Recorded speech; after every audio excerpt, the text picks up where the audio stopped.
Right, good evening, ladies and gentlemen. Welcome to the Standards Committee. The usual notices. There are no fire alarms scheduled for this evening. Therefore, if the fire alarm sounds, please evacuate the building immediately. The fire exit is located at the rear of this room. Go down the stairs and meet in the War Memorial Park. Please also note that this meeting is being webcast live on the internet. The webcast will also be published to YouTube after the meeting. And please, can you all switch off your mobile phones or turn to silent? Thank you. Before we actually turn to the agenda, I've just got one or two things I'd like to say. There are 3 hellos and sadly 1 goodbye. Hello and welcome to Councillor Harvey, who returns to the Standards Committee. Also, welcome back Chris Evans to the Standards Committee. Good to have you back. You've been reappointed. And also I'd like to welcome Ellie Cole, who's from Democratic Services and who's going to look after us. Thank you, Ellie. The one sad goodbye, of course, as most of you know, is that Marie Rosenthal is leaving us tonight. This will be her last Standards Committee meeting, and I'd like to thank you, Marie, for all the hard work you've done in a short space of time to get the Standards Committee back up and running in such a good way. You'll be sadly missed, and I think I've already seen that demonstrated by the gifts that you've been receiving throughout the afternoon. So good luck. Thank you again on behalf of the Standards Committee, and we wish you well on your next adventures. Thank you. Right. Good. Okay. Apologies, right. Item 1, apologies for absence and substitutions. I've had apologies from Councillor Putty and also from Keith Bastin. And I'd like to welcome Councillor Diane Taylor, who's substituting for Councillor Putty. Welcome. Item 2, declarations of interest. None. Okay. Item 3, appointment of Vice Chair. Councillor Putty's been in touch with me to say that he would be very happy to continue in the role as Vice Chairman, and I, for my part, have said to him that I would be very happy to nominate him into that position again. So I duly do that, but are there any other nominations? No. Can I have a second, please? Thank you. Right, is that agreed? Yep, okay, thank you. Urgent matters, I haven't been told of any, no. Minutes of the meeting held on the 12th of February 2018. These are only to be approved as a correct record. I have to say, and this is not a nitpick, it's just the problem with being an old retired civil servant. If you look at the minutes, we just need to correct. It's pedantry, I know, but it's good form. These are formal minutes. Throughout, it's riddled with its, IT apostrophe S, and I would like to delete all the apostrophes. I'll show Ellie after on another copy where I've marked them up. Otherwise, I'm happy to sign them as a true record with your agreement. Thank you. Thank you. Item 6, annual report. This is a verbal report.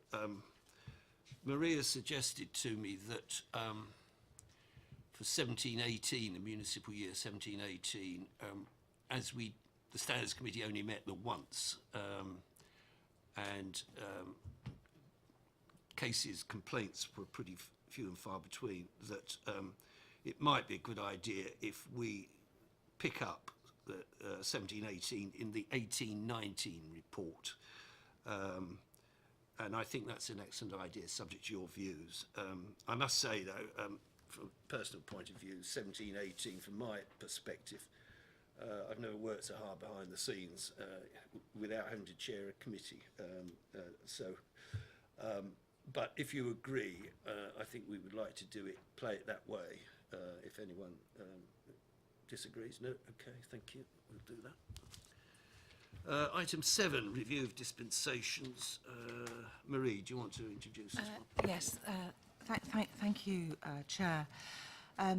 So the purpose of this report is to review the current arrangements for granting dispensations at the Council, and just to remind you that if a member has a disclosable pecuniary interest under the Code, they're prohibited from voting or participating in the meeting, unless. And under the legislation, it is possible for a councillor to get a dispensation in certain circumstances, and I've summarised those in paragraph 2.2. But it's usually where, if the number of councillors who would not be able to vote means that the business just couldn't be done, it's possible to get a dispensation. Or if the political makeup of the council would be disturbed if people were prohibited from participating. Or that it would be in the interest of people living in the area, and similar rules apply to the Cabinet. In 2014, when the latest version of the Council Constitution was adopted, this task of granting dispensations was given to this committee, and a subcommittee was established to do this work. So what that means is that a member has to give quite a lot of notice that they need a dispensation, and then we have to organise the subcommittee to meet on 5 days' notice with a written report, unless the matter's urgent, but even so you'd need to have a written report. Matters came to a head at the last council meeting, or the last one but one, where the members' allowances scheme had to be voted in for the coming year. That is a council resolution, and there was some legal advice elsewhere in the country, and I think also at Hampshire, that members needed a dispensation to vote on the matter. And because we didn't want to put any member at risk in relation to the code, we asked for the monitoring officer to be given that delegated power, and Mr Gill duly gave the dispensation to the members to avoid any suggestion that they were breaching the code. And at the same time, they've given the monitoring officer, the council's given the monitoring officer the power to give dispensations. So what we're suggesting in this report is that the committee takes note of that, but that it asks the monitoring officer to come back annually with a report on how many dispensations have been granted, so that the committee retains an oversight in relation to these matters. I have to say in 2.3 that there were no applications for dispensations since April 13, as far as I could see in the report. Now, I'm not sure what that means, but the facts are that there were no applications for dispensations. So whether members are able to organise themselves that they don't participate if they've got a disclosable personal interest, because we've got enough members to go around, as it were. So this isn't something that is creating serious governance risk for the council, but I do think the committee should be aware of this change in policy and ask the monitoring officer to report annually. Thank you. Councillor Parker. Thank you very much, Chair. Are we, as part of our requirements of the committee, are we able to make observations, make comment to this, or are we just here to see it through as per the... Yes, by all means, make comments. Okay. Yeah. Right. I know we're dealing to some extent something's already happened, and there was some degree of urgency. From my view as a member of Standards, I feel there's a significance in the change that's being brought about, and potentially a weakness in the democratic protocols and conduct of the local authority. I feel, reading the report, there's a suggestion that maybe the old system was cumbersome and therefore put the council at some sort of fret. But then, as you've just, I think it's been observation made, that there hasn't been any single request since 2013, so there's not a big demand. And in previous occasions, when this council has had the councillor's allowance as part of an agenda item, it's never seemed to me to be a problem. There's always been a dispensation granted. It's been done in good time, and when you talk about potential vulnerability, shall I use that word, my question here of the new, or my observation, and with a question mark against it, of the new system is, what happens in the event of long-term illness of the head of law and governance. I'm not looking into the future, sir, I'm not wishing anything on you, or the post vacant. I don't see that we've achieved a great deal other than the responsibility and the authority is now put into the hands of one individual, a non-elected person, and so therefore my one observation is that I rather think this is something that I'm not overly comfortable about, and I can happily have that recorded. Chair. Just to respond to that, before the Localism Act 2011, there were statutory dispensations in the legislation. So if you were a parent or a grandparent of a child at school, you had a statutory dispensation to talk about school dinners and school transport and teachers' pay. And similarly, there were dispensations, I think, in relation to if you were a local authority tenant. But all of that has gone now under the Localism Act, and we now have to have local arrangements. So that's one point to make. There is a dispute among the legal profession as to whether or not members have a disclosable personal interest in the voting in of the members' allowances scheme. Do we agree? I don't know if we do. No, we disagree. We disagree. We disagree on the and I'm the deputy monitoring officer. So there is a difference of view, and there are lawyers in government who take the view that you need a disclosable interest. So we were faced with this dilemma at the March Council, I think, and in fact we took an outside view, didn't we? Yes. Because we couldn't agree, and what it came down to was it would be sensible to get the dispensation in place. So then the question was, should we scramble a subcommittee meeting? And in the end, we didn't. We went with the officer delegation route. But I think the points you make are valid, and this committee can't decide what goes into the Constitution, but your views will be reported back to the Council and the Constitution Working Group. So I think it's important that you make these views known, and the Council will respond accordingly. Sorry. Bhupinder, yeah. Just a minor correction. In terms of the dispensation that was granted in relation to members' allowances at the March Council, that was actually granted by the council itself. It was it was a separate report considered before the members' allowances, but as part of that, the council also granted delegated authority to the monitoring officer to determine those in future. I do hear the concerns that the councillor has raised in relation to these. The mere fact that a power has been delegated to an officer doesn't actually compel the officer to exercise that delegation, and therefore if there is any concern or any sensitivities, those can always be referred back by the officer to an appropriate committee to make that decision.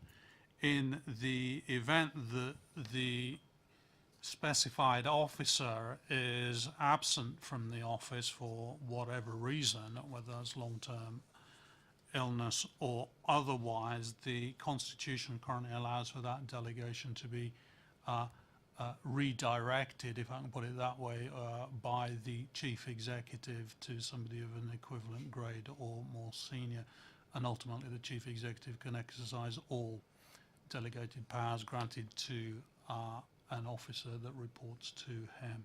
So there is always the cover there.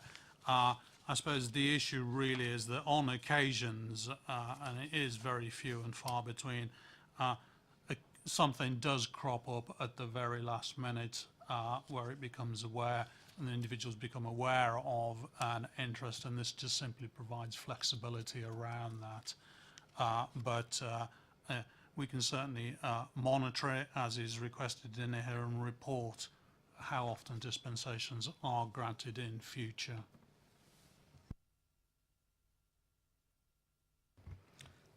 Thank you very much.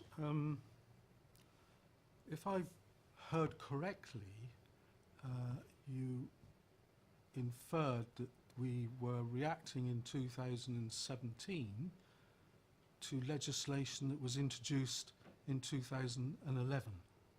So one question that I would have, sorry, of officers is, what have we been doing over the 6-year period between the change in legislation of 2011 and 2017? That's a worry to me. The legislation did change quite significantly some time ago. However, the position is that legal officers, both in central government and in local government, have taken a different view as to whether there was a requirement for a dispensation for members when considering members' allowances, and in fact that is still out, and there is a variety of views. As Maria has indicated, there's a difference of view held between the two of us. However, we took the view that, notwithstanding that there is a difference of view as to whether one's required or not, the safest course of action would be to put the matter before members and request members to grant that dispensation, because if you've got a dispensation, you can't be wrong. Whereas if one was not requested and not granted, then there could have been a possibility that if in due course there is a judicial determination that says that dispensations are required, then we may have been required to review those decisions in future course. So effectively we played it safe rather than to run the risk. But as with all things like this, on a matter of legal interpretation, it's down to the relevant officer or the relevant elected member as to what their view of the legal framework is, and to make their own considered view on that. For my sake, I considered that it was not a decision that I should be taking, it was a decision members should be taking, so hence the report was presented to members at full council, asking them to consider this and whether they wanted to grant a dispensation. And the advice is that certainly I would always advocate that where there is a risk, that we always play it safe. Sorry to continue. Is that all right? I hear what you're saying there, and yes, certainly, never be in doubt. Always put the required correct procedure in place.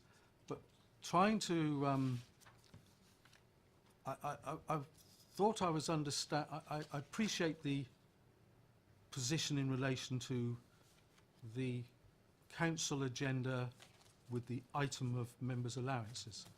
But going back to this 2011 and the explanation of if you were a school governor, if there was this generalised dispensation that appeared to have been granted in the past that apparently we're being told is now disappeared, or from that point on disappeared. But we were able as a local authority to offer this generalised dispensation in 4-year period in relation to the discussion of the council's allowances.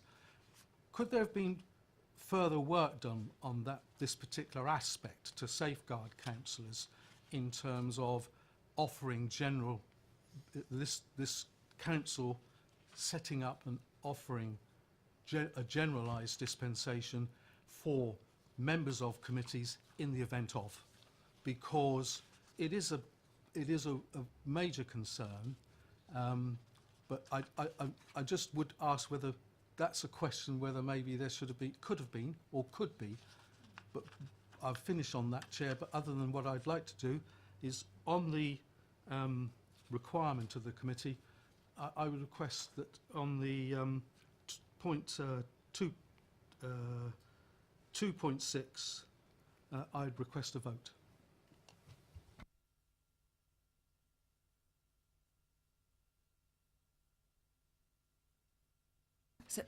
So the vote on the disbanding the subcommittee, not on the monitoring officer reporting annually. No. Okay, fine. All those in favour of 2.6, will you show your hand? All those against? You haven't got a vote. Two. Okay.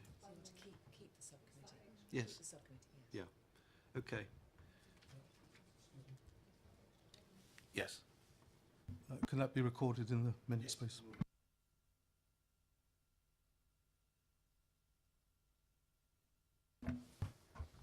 Thank you, Chair. Just picking up on the points, I think there were two distinct lines of conversation coming out of that discussion. Firstly, the generality of a dispensation around allowances, or, for example, the other occasion where I've seen it used, which was for council tax setting, where members have required that. Totally understand the comments passed on that. And then there's the individual DPI element to it, and I think that is where the subcommittee does have value. So there is an importance there, I think, to practice we should keep hold of. I would say the reference to the Constitutional Working Party, if it's going to be made, could we capture it? And if that is the case, then we send it there. If not, if the committee is happy with what it's done as its business so far, then so be it. But if we're going to send it there, let's capture that and not lose it. Okay, thank you.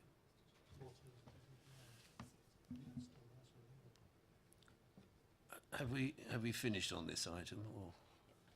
I mean, I mean, the Constitution currently provides for the subcommittee, so if there's no proposal from you to disband it, it will stay in place.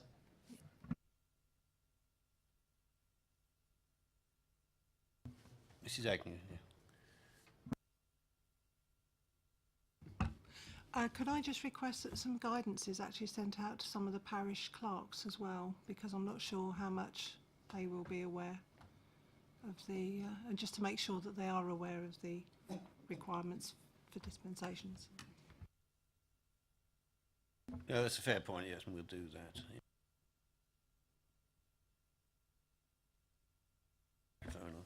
Just looking at the recommendations on page 11, we've noted the report. We've agreed to keep the dispensation subcommittee and to request the monitoring officer to report annually on dispensation requests and approvals. Is that agreed? Yeah. Okay. Thank you very much. Item 8, review of local government ethical standards, call for evidence.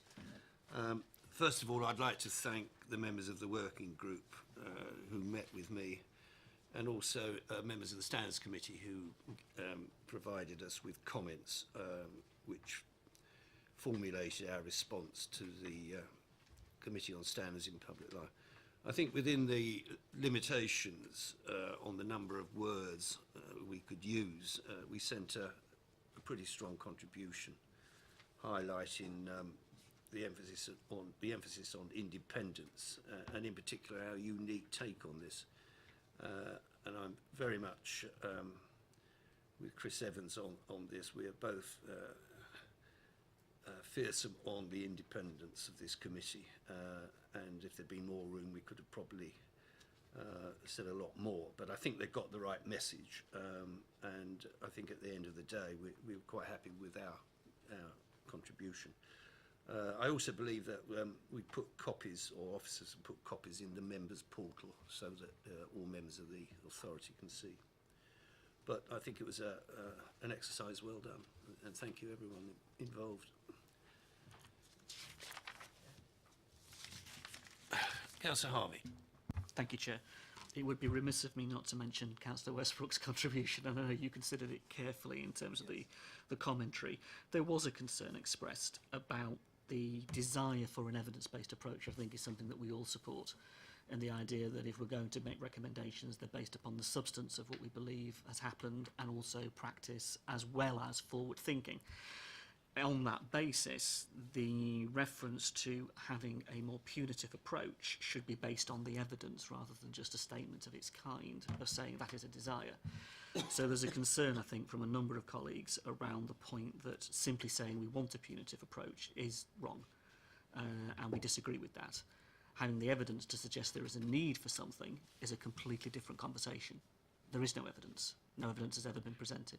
There is no suggestion of substance that would support that requirement or that need for, in our view, a more punitive approach. So on that particular point at the moment, we would disagree, respecting, obviously this is a done element, it's been sent out, I understand that, but it would be remiss of me not to put that on the record in terms of the conversations at least I've had with colleagues, and I know Councillor Westbrook had in his representation to you. Thank you, Councillor Harvey. Yeah, I wasn't excluding Councillor Westbrook.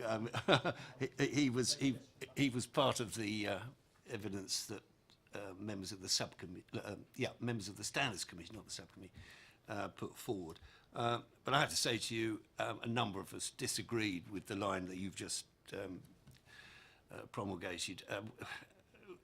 We didn't think you needed to have an evidence-based approach. We took the line that you need a kind of deterrent. I accept that we haven't had really serious cases which would call for the kind of things that we were looking for, but it could happen. And there is a group of us who firmly believe that the sanctions available to us at the moment just aren't strong enough.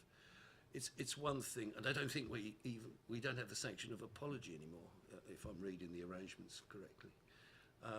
So you need to have something which is going to be a deterrent. We haven't got that. It would be nice to have something in the armoury, but we wouldn't want to use it because we wouldn't want to have to be confronted with a kind of serious case that would justify using it. So that's where a number of us were coming from. But, you know, we respect, you know, Councillor Westbrook's view on that. Yeah, okay, thank you.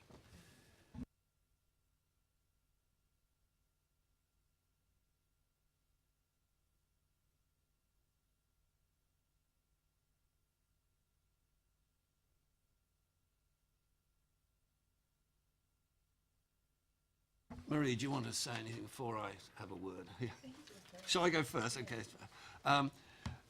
The Appendix 1 contains this chart here, which to some extent flows from the last meeting of the Standards Committee, where we were asked to produce more detailed descriptions of the complaints, and in particular to split them between ward members, borough councillors and parish town councillors, where just to show the distinction between the two councillors. This has been done. I have, again, it's the devil in the detail for me, and it's some pedantry, but you know, it needs to be right. I have some doubts about some of the accuracy of the figure work, and also I'm slightly concerned, or more than slightly, about the final column, which is headed up unknown, stroke, no further action. That kind of worries me.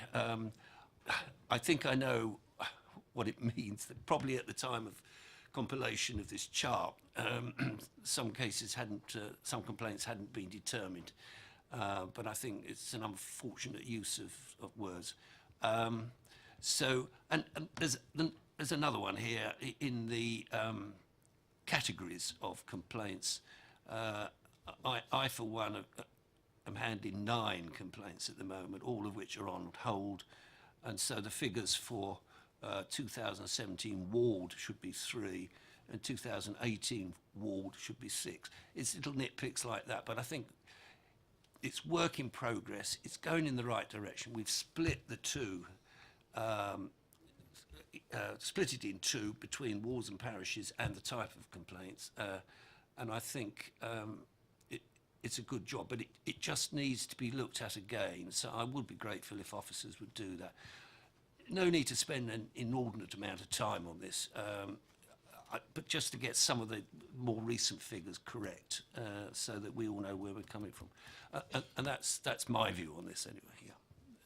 Marie, did you want to say anything? Thank you, Chair. I think we've made an improvement on the reporting from the last meeting. And so what are the figures telling us? So I was reading into this that planning seems to be an issue at town and parish council level. We get most of the complaints are around planning applications, looking back over the last 5 years. And at ward or borough level, there are more complaints around behaviour and the other general principles of the code. But what I think we can start to do is build up a more detailed picture of these complaints, and obviously be concerned about those where breach has been found. But in fact, breach has only been found in 6 of the total cases over the last 5 years. Is that right?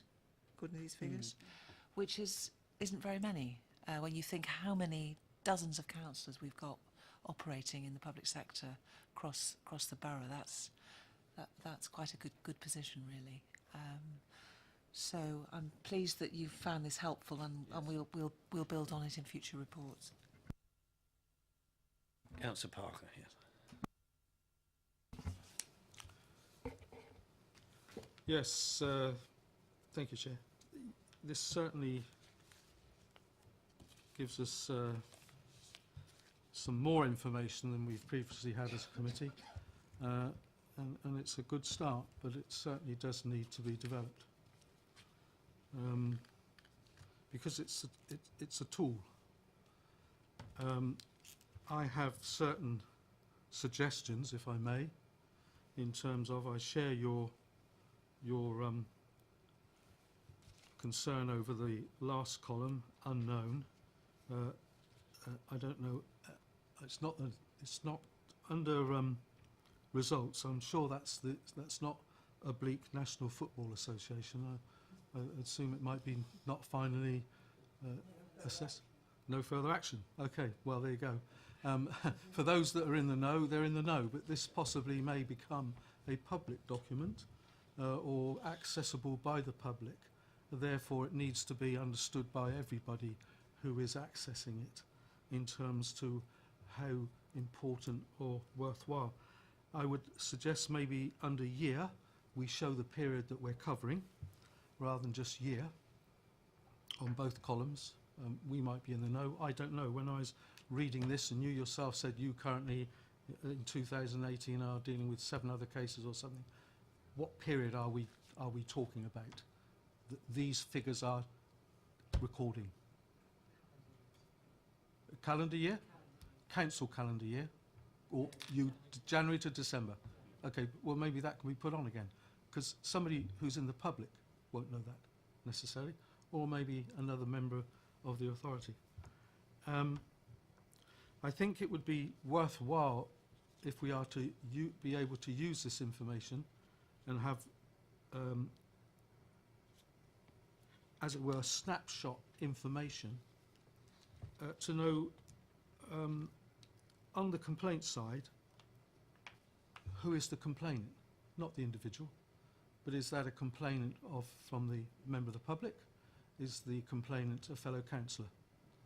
For further monitoring and understanding of where we are as a local authority. And under the results column, dismissed, I think we would need to know that what we're saying is that the case is dismissed. Not the, I assume, not the individual. And on what of the 10-point criteria was that dismissed? To give us a reference point. Don't just want to understand that the case was dismissed. That doesn't tell us a great deal at all. We want to have an understanding of either pattern in order to carry out the functions of the committee. And where it says breach, let's know what was the breach.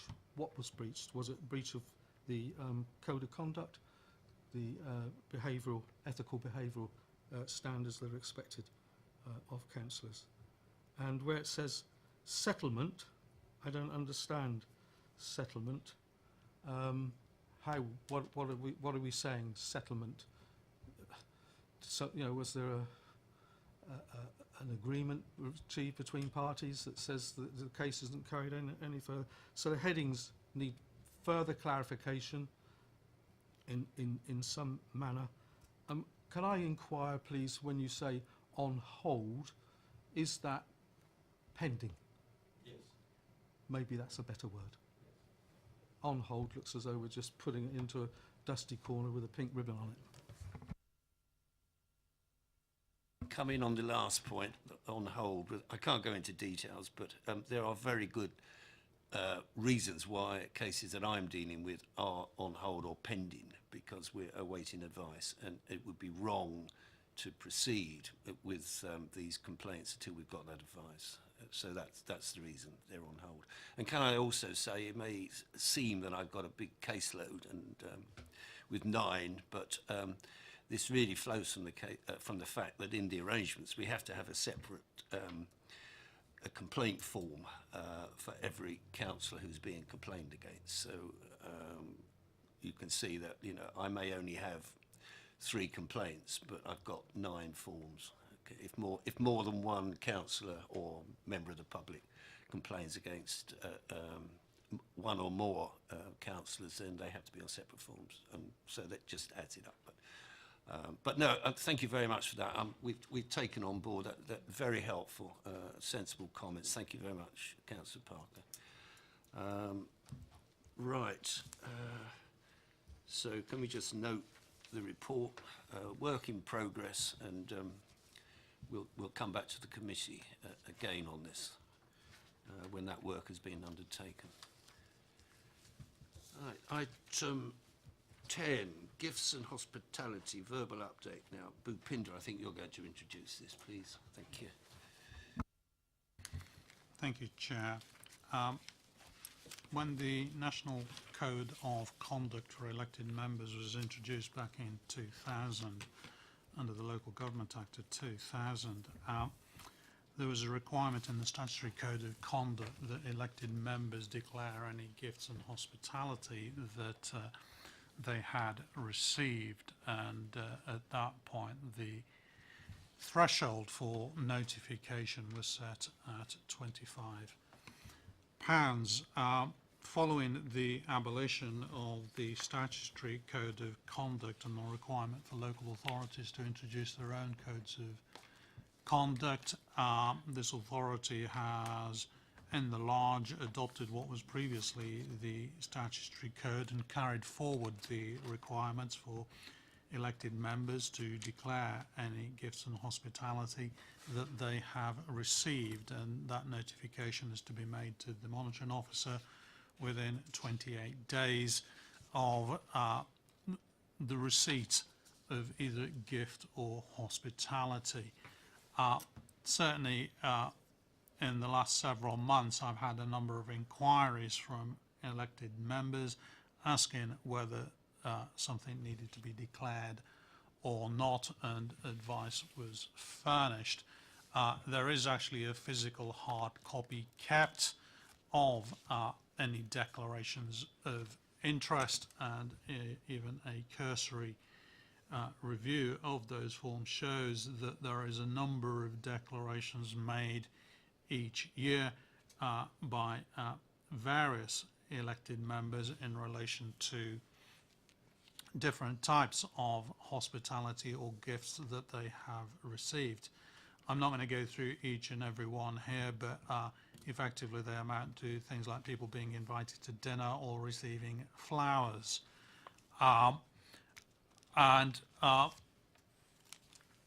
Those are then recorded. It clearly shows that there is an awareness amongst councillors of the requirement to file a declaration regarding any gifts and hospitality. However, I think it is worthy of reminding all elected members of the requirement to do so, and where the relevant forms are. The provisions are part of the Code of Conduct, as I've mentioned, and all new members are specifically pointed to the Code of Conduct as part of their induction, and very strongly advised to read the Code of Conduct. But I think this is one of those things where a reminder wouldn't go amiss, because it is there for the benefit of members, and particularly those that are involved in regulatory decision making, where sometimes disgruntled applicants can make malicious allegations, and therefore this only serves to assist and safeguard members from such allegations being made.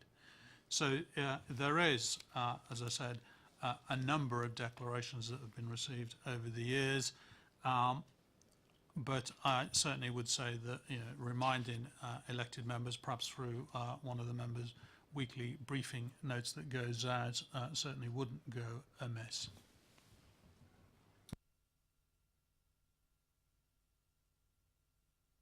Thank you, Bhupinder. Item 11. Review. Councillor Parker. I just think for purposes of the minutes I would record my agreement to the officer's recommendation. Councillor Harvey.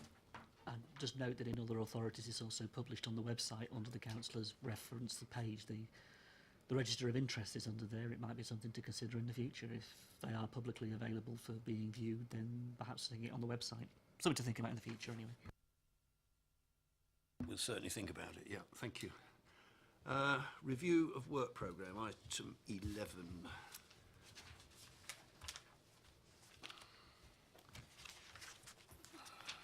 Marie, do you want to open on this? Yes, Chair. You remember at the last meeting we had a discussion about a work plan for the committee and establishing the frequency of meetings.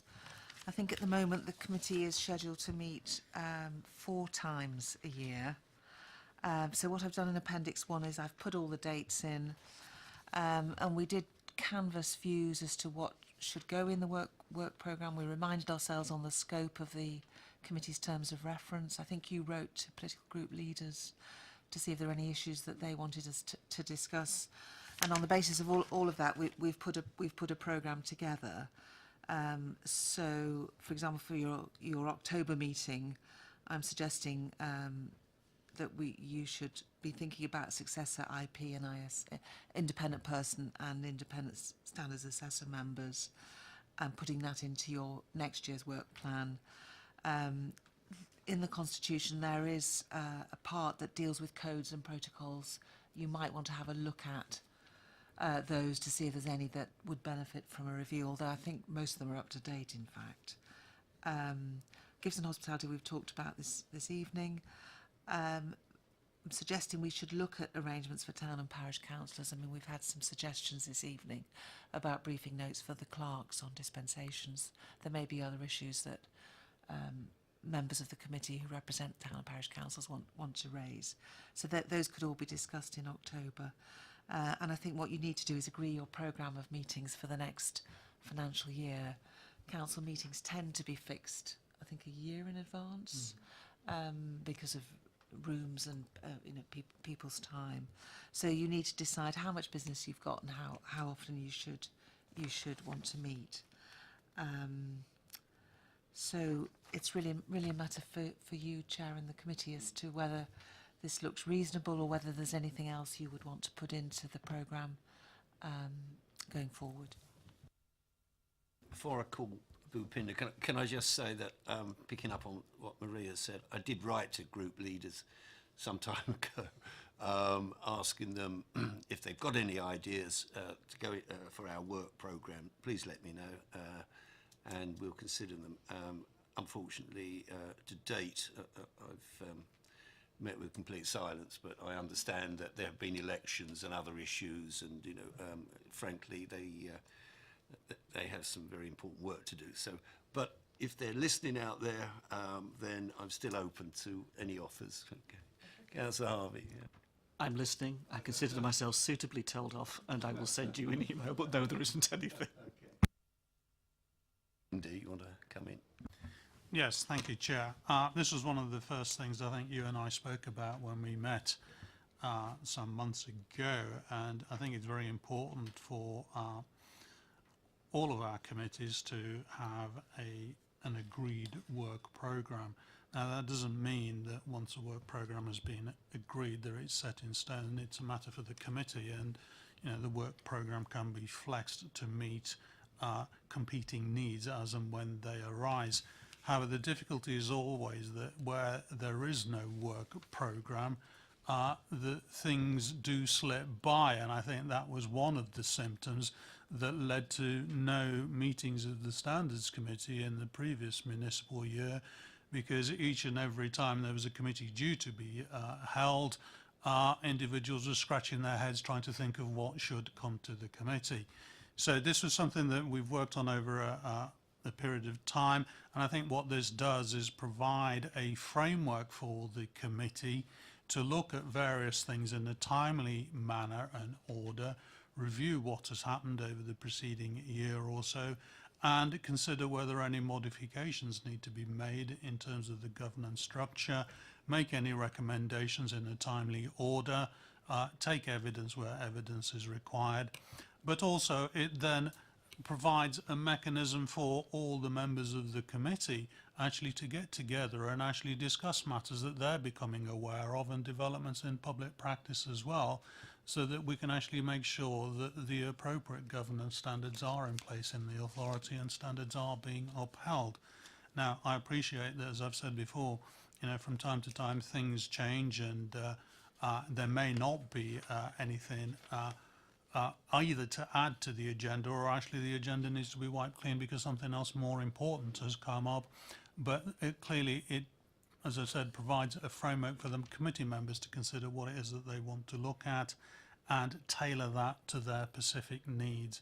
And also it provides an opportunity for a considerable amount of forward planning to take place, so that you're not caught on the hop at the last minute and scratching your heads.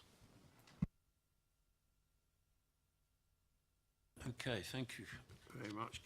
Can we agree the recommendation? Councillor Parker. To sort of add to the comments that Bhupinder's just made, definitely I think it was, I spoke at the last meeting at the need for more regular meetings, and I understand the desire and definitely the importance of having agenda looking forward work to be done. Looking at regular items at each meeting on the bottom of the Appendix 1, page 65, we have complaints against councillors. Could you just confirm what particular information are we meant to be furbished regularly at meetings in relation to complaints against councillors? It would be similar to the report that we've just had, that chart, without going into any detail, naming names and things like that, but it would be that kind of information.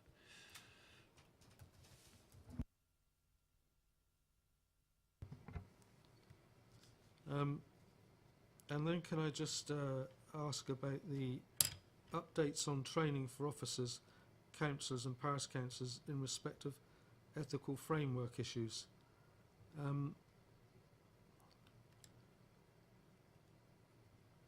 What purpose is that serving? I don't understand. One of the responsibilities of this committee is to uphold good, excellent standards in public life. And within that, there's a remit to provide training and advice to borough councillors and town and parish councillors. So that's part of the work of this committee. And so it seemed to me that you need to be informed, or you need to be thinking about what are we doing. So if issues are coming out of the complaints report, for example, on planning, and if there were lots of complaints coming in about failure to declare interest, you might want to think about, well, are we doing enough training? What sort of guidance? So it seems to me it's something that you should keep on your radar, because what is the committee doing about it? You can commission this training, you can ask for it to be done, you can seek the monitoring officer's advice about what's available. But you have a responsibility in that area to uphold high standards of conduct and making sure people understand what their roles and responsibilities are, what the rules are about data protection or planning applications or licensing. It seems to me you have a role there to monitor that. Yes, well, I didn't see the word complaint here in this item. Is there a register of councillors training? Who's trained? Where do we access that?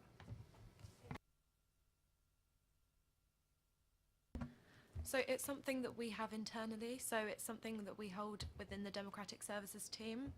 But we could have it public if that was wanted, because we could do that through the modern.gov system.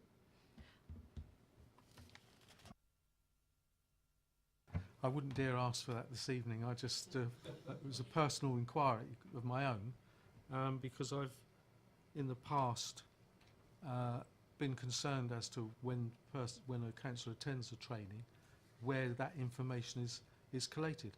I'm not saying for me personally that it's undesirable for that to become public, but I think if it, certainly we as a committee should understand who's received training and not received training, if you're talking about updates on training. A current example, there are new rules coming in about data protection last Friday. Now, every councillor here is a data controller for these purposes. So the records you keep about constituents' matters, their addresses, their phone numbers, details about their families and their medical histories, all of that now is regulated. Now, it seems to me that you might be interested, are members getting appropriate guidance and information about these obligations? I think not, probably. We've received a 4-page pamphlet about it, issued by the data officer. I mean, what we might then, I mean, what I hope we don't see, but the risk is that a member inadvertently, with the constituents' information, shares that information inadvertently, and then we get a complaint. So it seems to me that the committee needs to keep an eye on these things and identify them and ask what's being done to support our councillors to keep them out of trouble, if you like, and to support them, because it's very difficult being an elected representative, it seems to me, keeping up to date with everything, and it does go to the code of conduct.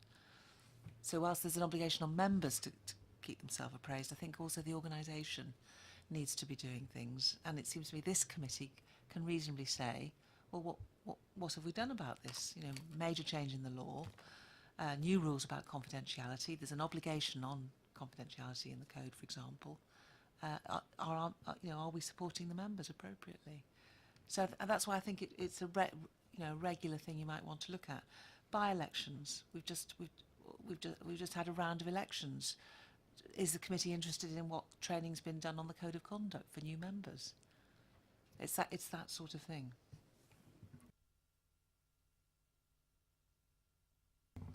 To you then, Chair, a suggestion that maybe exactly what Maria said, perhaps it should not be just something that's a regular item, but I think it should become an agenda item at some time in the future to better understand the regulatory training requirements of members in order for us as a committee to perhaps assist and guide members. Would be a better thing for us as a committee to have a clearer understanding of the regulatory requirements, because I understand planning is one, audit is one, and licensing. Councillor Diane Taylor. Thank you very much. As I find myself sitting on this committee, which I don't normally, and as Marie has raised the subject of GDPR training, could I say, therefore, that I don't think we have had sufficient training, and as the Standards Committee, I think we should make comment on that. And as a ward councillor, yes, you're quite right, we've had a pamphlet, and that's literally all. And we hold a huge amount of information, and I'm not quite sure what to do with mine. So I wonder if we ought to be recommending that there should be compulsory training. Well, yeah, there's compulsory training for anyone who sits on a subcommittee of the licensing, for instance, otherwise they can't do it. And maybe we should actually do that, because we're all going to fall down if something happens and we let slip something. Thank you. Okay. I thank you, Diane, for that. I would personally go further. I actually think it's a responsibility of this council to do more in terms of protecting members in regard to data protection. I believe there should be a standard leaflet produced by this authority as to how we handle residents or members of the public's data. If you work for any other commercial organisation in terms of face-to-face or interview as part of your conduct, you are provided by that employer with their statement of data protection. And I think it's a complete, we've to some extent, somehow, I believe it would appear, it looks to me as an authority, have stood back from that responsibility to safeguard members in that realm. Can I come in there as a complete layman on this? Yeah, I hear what you're saying, and I think it's eminently sensible. And I think it's probably for officers to take away and look at it, work up something, in the knowledge that the Standards Committee will give full support to whatever comes out of it in support of elected borough councillors. So yeah, hear you. We'll take it away, look at it, see what can be done, what is feasible, and come back at some point in the future. Yeah, Rupinder. Thank you, Chair. Whilst we're focused on the GDPR, because it is currently relevant at the moment, just to update members on that. Firstly, arranging training is already underway. We've got a number of identified providers and dates, and it's just a matter of determining those to get those in, and as soon as those are, that will be communicated to elected members and that training will be made available. Secondly, we currently have an electronic module which can be accessed by elected members to undertake online training, and that was in relation to the former Data Protection Act. There was a module currently being developed by the Local Government Association that has been delayed, but as soon as that is available, that will be made available to elected members again, and that doesn't, again, because it is an electronic module, that training can be undertaken anywhere where you've got access to a computer and doesn't necessitate you having to come in, and a similar module will be done on that. It is a matter that I am looking at, and when the new Deputy Monitoring Officer joins us next week, it is something that I will be asking her to look into. I think as an authority, we have a number of areas of training that are open to elected members, and whilst in some cases those training opportunities are taken up, predominantly those where they are mandated that before a councillor can sit on a committee or make any decisions that they must attend training, otherwise they're not allowed. Where there are other forms of training available, regrettably the attendance levels at those training events is fairly low, and therefore officers and elected members need to work together in order to find out what would be the best mechanism for actually delivering that training, because training can be delivered in so many different ways nowadays, and it doesn't necessarily require a physical attendance in the building. And, if necessary, training can be provided in different forms and at different times that can fit in with the busy lives that members have, and particularly those that are working members as well. Well, thank you for that. Yes. So does that satisfy you, Councillor? Yeah, fine. Yeah. Mr. Evans. Thank you, Chairman. As the founder chairman of the Standards Committee, and I think for 11 years I was chairman, we always thought this is one of the important part of it, is that we were the central point of deciding what went out so that members knew what was training on. We hear what tonight what's available, but I think the Standards Committee should be the body to which you report this is available. What do you think of it? Is it okay? Are we doing something? Or somebody can pick up something they picked up maybe during their business life or whatever.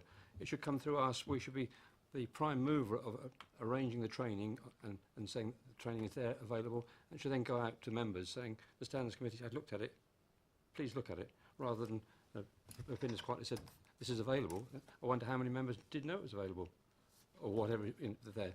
And I think we should be looking at it and be more proactive and saying, let's see what's available. Are there holes in it? Is there anything else we need to do? Rather than just let it, well, it's available. At the moment, it's not. You know, as I said, we are part of the standards. We're meant to be maintaining the standards right through. It's not only members of the borough council, of course, it's the parish council as well, and town councils. And quite often, you know, training is just as important in that area. And we need to, I think we need to see it, not agree it, but know it's going out and make sure it's hitting the right people who need that training. No, I think you've raised a very valuable point, and I think there is a role for us, quality control. Is that the right description? Sorry, you... What I suggest is that we bring a report to the next meeting on what the current arrangements are. I think the committee's got a particular interest in code of conduct training on interests. I'm not sure it's responsible for member development completely, generally, and I think that would be a big responsibility. But obviously, as you rightly point out, it does go to standards of behaviour, doesn't it? So it seems to me that it would be worth a separate report on training, what's currently provided, what more could be done, and what this committee think about that. I'm certainly not saying every training module that's available, but things which are relevant to the standards, the code of conduct and ethical standards, that's the important thing that we should be leading and saying we've seen it. If you like, we've reviewed it and said that's good. Over to members in its wider sense, this is available. We cannot make any member, except for statutory training, take it up. I think we can make sure it's available to everybody at all. It may even be relevant part of any hearing in the future. Did you read it? Or whatever. Councillor Mrs Agnew. And from my perspective, I also think that there's some training which could, in maybe a lesser degree, also be rolled out to some of the parish councils and town councils. And some of it may actually help to reduce the number of complaints that we get in certain areas from that by doing that training, and it will stop some of them coming in the first place.